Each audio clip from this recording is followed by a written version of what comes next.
Hi friends, Karthigai Deepam சீரியலில் இப்போ தான் நல்லா போயிட்டுருக்கு அப்படின்னு சொல்லி எல்லோரும் நினச்சிட்ருக்க டைமிங்கில் தான் ரொம்பவே தப்பாக நடக்க போகுது. ஸோ என்ன நடக்குது அப்படின்னா, இப்போ தான் தீபாவளியை பல பிரார்த்தனைகளுக்கு அப்புறம் அபிராமி கண்ணு முழிச்சிருக்காங்க. அபாய ஸ்டேஜ்லேருந்து தாண்டிட்டாங்கன்னு சொல்லி டாக்டர்லாம் சந்தோஷப்பட்டுட்ருக்காங்க. மொத்த குடும்பம் சந்தோஷமாக இருக்க நேரத்தில் அபிராமியை கொலை பண்ண திட்டம் போட்டுட்டாங்க நம்மளோட வில்லிகள். ஸோ யார் என்ன பண்ணாங்கன்னு தெரிஞ்சுக்கிறதுக்கு முன்னாடி இது வரைக்கும் நீங்கள் நம்ம சேனலை சப்ஸ்கிரைப் பண்ணலன்னா சப்ஸ்கிரைப் பண்ணிக்கோங்க. கூடவே இருக்க பெல் ஐக்கானை மறக்காமல் லைக் பண்ணி அண்ட் சப்போர்ட்டும் பண்ணுங்கள். ஸோ இப்போ வாங்க நம்ம வீடியோக்கெல்லாம் போகலாம்.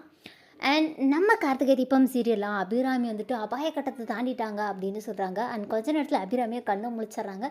இதுக்கெல்லாம் காரணம் நான் தான் அப்படின்னு சொல்லிட்டு ரம்யா வந்துட்டு தற்பெருமை புகழ்ந்துட்டுருக்காங்க. அண்ட் அந்த இடத்துல நம்ம தீபா இல்லை அப்படின்றதுக்காக. ஸோ தீபா வந்து சாமியில் கோவிலில் சாமி கும்பிட்டுட்டு பயங்கரமாக பக்தி பாட்டு பாடி கடவுளை வேண்டிக்கிட்டு இருக்காங்க.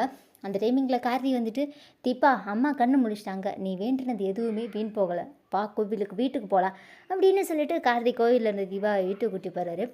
அண்ட் அபிராமே கண்ணு முழிச்சிட்டாங்க, ரியாவுக்கு ஆபத்து வரப்போகுது அப்படின்றத நம்ம ஐஸ்வர்யா வந்துட்டு ரியாவுக்கு கால் பண்ணிட்டு, ரியா நீ என்ன பண்ணிக்கிட்டு இருக்கிற, உயிருக்கே ஆபத்து வரப்போகுது ரியா அப்படின்னு சொல்கிறாங்க. ஏன் எனக்கு என்ன யார் என்ன செய்ய போகிறா, மண்ணாங்கட்டி அபிராமி எங்கள் அத்தை கண்ணு முழிச்சிட்டாங்க, இனிமேல் உனக்கு ஆப்பு தான். அபிராமி அத்தை மட்டும் வாக்குமூலம் கொடுத்துட்டாங்கன்னா உன்னை போலீஸ் வந்துட்டு வலை வீசி தேடி நீ எங்கே இருந்தாலும் கண்டுபிடிச்சிடுவாங்க. இது வரைக்கும் உன்னை கண்டுபிடிக்க முடியாது, உன் மேலே எந்த ஒரு உனக்காக எந்த சாட்சியும் இல்லைன்றதுனால தான் நீ இப்படி மறைஞ்சு வாழ்ந்துட்டு இருந்த. உனக்கான எவிடன்ஸ் எங்கள் அத்தை இருக்காங்க, அவங்களே வந்து வாக்குமூலம் கொடுத்தாங்கன்னா உன்னால் வெளியவே வர முடியாது, லைஃப் லாங் நீ உள்ளே தான் இருக்கணும் அப்படின்னு சொல்லி ஐஸ்வர்யா ரியாவை பயமுறுத்திடுறாங்க. நீ ஓசாத சரியா, நான் என்ன பண்ணணுமோ அதை நான் பண்ணிக்கிறேன், ஆனால் நீ எனக்கு சப்போர்ட்டிவாக இருக்கணும் அப்படின்னு சொல்கிறாங்க. நான் ஏன் அவங்களுக்கு சப்போர்ட்டிவாக இருக்கணும், அவங்க ஏன் அத்தை, அவங்கள எதுவும் பண்ணிடாத அப்படின்னு சொல்கிறாங்க. என்ன ஐஸ்வர்யா, நான் சொன்ன டீலிங்லாம் மறந்து போச்சா, நீ எனக்கு சப்போர்ட்டிவாக இல்லைன்னா ஒரே ஒரு வார்த்தை தான், நீ அந்த வீட்டிலேருந்து தூக்கி எறியப்படுவ, என் கூட நீயும் சேர்ந்து 1 2 3ன்னு கம்பி என்ன ஐஷு அப்படின்னு சொல்லிட்டு நம்ம ரியா வந்து பயங்கரமாக மிரட்டிடுறாங்க. இதை கேட்டோன்னே சரி பண்ணி தொலைக்கிறேன், என்ன பண்ணணும் சொல்லு அப்படின்றாங்க.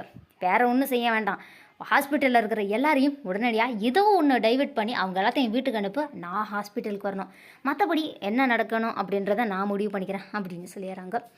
சரி வேறு வழியே இல்லாமல் ஐஸ்வர்யாவும் எதேதோ பேசி ஹாஸ்பிட்டலில் இருக்கிற கார்த்தி தீபா அதுக்கப்புறமேலும் வந்து பார்த்திங்கன்னா மொத்த பேரையும் நான் அத்தையை பார்த்துக்கிறேன், நீங்கள் கிளம்புங்க அப்படின்னு சொல்லிடுறாங்க. எல்லோரும் வீட்டுக்கு கிளம்புறாங்க. அண்ட் அந்த கேப்பில் நம்ம ரியா வந்துட்டு மாஸ்க் போட்டுட்டு ஹாஸ்பிட்டலுக்குள்ளே என்ட்ரு ஆகுறாங்க. பயங்கர இன்ட்ரெஸ்டிங்காக போட்டிருக்கு கார்த்திகை தீபம் சீரியல். இந்த வீடியோ உங்களுக்கு பிடிச்சிருந்தா லைக் பண்ணுங்கள், ஷேர் பண்ணுங்கள். தேங்க்ஸ் ஃபார் வாட்சிங்.